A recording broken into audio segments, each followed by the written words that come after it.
Transformation structurelle de l'économie, fondements, dynamique sectorielle et perspectives. Tel est l'intitulé du nouveau livre écrit par Théophile Awandoli, l'inspecteur général d'État de Côte d'Ivoire. Son auteur a dédicacé le livre en présence du Premier ministre et des présidents d'institutions ivoiriennes. Le reportage est signé Philippe Zabo. Voici 3 raisons valables pour lire Transformation structurelle de l'économie ivoirienne, le nouveau livre de l'inspecteur d'État Théophile Awandoli. La première raison est la plus simpliste parce que c'est un livre et tout livre instruit. La seconde, ce livre retrace l'histoire de certains pays qui sont passés de l'état de pays sous-développés à pays développés. La troisième raison et la plus importante, ce livre fait la part belle aux transformations que doit opérer la Côte d'Ivoire pour être un pays émergent. Je contribue modestement à une réflexion qui est d'actualité.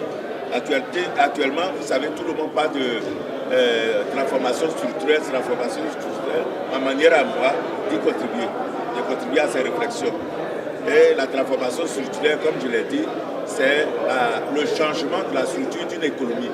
C'est-à-dire passer, par exemple, d'une économie primaire à une économie secondaire ou à une économie tertiaire. En d'autres termes, en ce qui nous concerne, passer de l'agriculture à l'industrie. Passer d'une économie presque totalement agricole à une économie industrielle. Le Premier ministre de Côte d'Ivoire, qui a parrainé la dédicace de ce livre, le conseille à tous.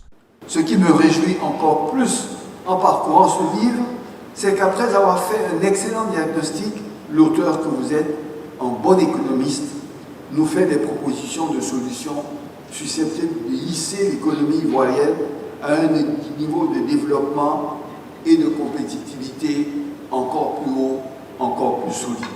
Théophile Awandoli est un grand commis de l'État, professeur d'économie à l'université d'Abidjan puis de Clermont-Ferrand en France. Docteur d'État, il a occupé de hautes fonctions à la Banque centrale des États de l'Afrique de l'Ouest. Il est à son 4e ouvrage.